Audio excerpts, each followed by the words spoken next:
What's up guys, Austin back with another rowing video. And in today's video, I'm gonna talk about the 5-minute rowing warm-up that everybody should be doing. Now, why should everybody be doing this specific 5-minute warm-up? Well, the main reason is that this warm-up specifically addresses two of sort of the most common problems people have when using the machine. This warm-up is gonna help you address the proper stroke sequence as well as practicing your stroke efficiency. So we're gonna break this down into a couple different parts. The first couple minutes of this warm-up starts off with what's known as the pick drill. Now, if you've been following my channel for a while, or you've seen some of my older rowing videos, I've talked about the pick drill a few times, but if this is your first time hearing about it, let's break it down. Now, the pick drill is a warm-up technique that breaks down the rowing stroke into its key components. You start off the pick drill at the finish of the stroke, and that's with your legs fully extended, your body sitting up tall but leaning slightly past vertical with your arms and the handle pulled all the way in. From this position, the first minute of the warm-up is rowing at arms only, which means you're going to keep your legs fully extended. You're going to keep your posture up tall but slightly past vertical, but the arms are going to extend out and you're going to pull the arms in. Extend the arms out and row the arms in, keeping the handle nice and level throughout. From the get-go, this is a great time to practice rowing efficiently. So instead of just sticking your arms out and pulling in as fast as you can, instead extend your arms out nice and slowly, but then row the handle in with a little bit of oomph each time you do. Extend the arms out and row in with some effort. After 1 minute of this efficient arms-only rowing, we're going to extend it out into arms and core. Now the arms extend out, but from here your torso leans to vertical, past vertical and forward. The handle goes over your knees. Use your core and your back to lean back, pull the arms. Extend the arms, use your core to lean forward, past vertical, use your core, swing back, pull the arms. Still practicing that efficiency by bringing the oomph each time. Swing and pull, extend the arms out, lean the body. Swing, pull with some oomph, arms extend, body leans forward.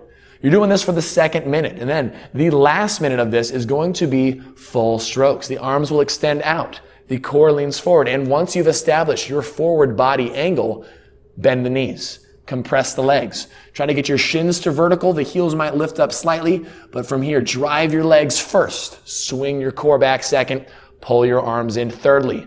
Back out, arms first, lean the core, compress the legs, load the legs, drive, swing, and pull. For this minute, we are focusing our stroke rate low and efficient. That means your strokes per minute, we're looking for around 16 here. For a lot of us, that's going to be very challenging to hit. But how do you hit it? Well, you don't slow your way down as you drive yourself back. Instead, slow yourself down on the recovery portion of the stroke. Keep that oomph as you drive back, but really come up nice and slow until that stroke rate, you're hitting 16 on the dot. Now, as you do this, be sure to be paying attention to each component of the stroke. The first 2 minutes of that warm-up were to help you get accustomed with sequencing out the rowing stroke. But now for this third minute that we're rowing full strokes, with that 16 strokes per minute, take a look at your split per 500 meter time. Now this split per 500 meter, this is showing you your instantaneous power output, showing you how hard you are rowing. As you row harder, that number will go lower, and as you row softer, that number goes up. But for this third minute, your goal at 16 strokes per minute is to keep that number nice and consistent. Whatever that number is for you, it's going to be different depending on your age, depending on your experience, depending on your height and weight. So whatever your number is, just try to keep that nice and consistent with, again, that oomph each stroke that you take. Now after this third minute, we're going to go into the fourth minute, and the only thing that changes now is we're going to bump up our strokes per minute from 16 up to 20. That is a 4 strokes per minute increase. And the way we want to increase our stroke rate is by decreasing our recovery time, keeping our same oomph-full drive back, but coming up the recovery just a little bit faster. You don't want to think of this as all of a sudden bringing it to an all-out maximal effort. It's just a small change in the pace that you pick up as you return up for the next stroke. But at this point, the sequence should be hammered into your brain. Those arms should be coming out, core leaning forward, legs come up. Should be feeling a little bit more natural, but your leg drive back is still the same.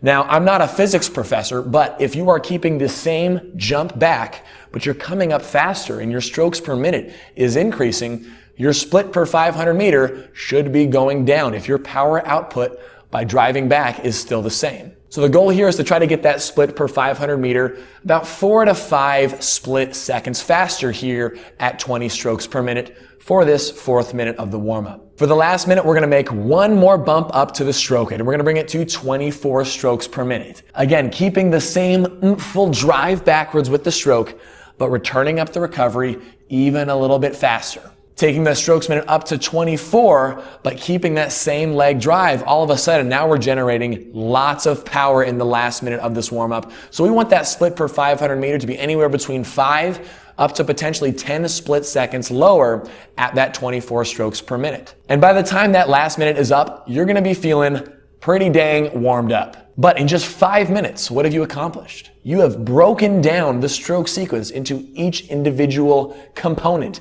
and have combined that together to make one fluid, efficient stroke sequence. Practicing the efficiency for those last 3 minutes as you go from 16 strokes per minute to 20 to 24, each shift bringing down your split per 500 meter, which is again your power output. If the stroke rate is going up and your power output is increasing, that means you are rowing efficiently. This warm-up is a great opportunity not only to get your body sweaty and ready for whatever workout that you're doing, but it's a great opportunity to practice those 2 common things that a lot of us struggle with: getting the sequence down and rowing as efficiently as we can. So next time you're on the rower, take 5 minutes before you start whatever workout you're doing to go through this warm-up. It's simple, it's straightforward, but it's going to set you up on the right track to success for your workout and all other workouts to come. So guys, I hope you enjoyed the video. Let me know what you think down in the comments below, and I will see you real soon in the next video.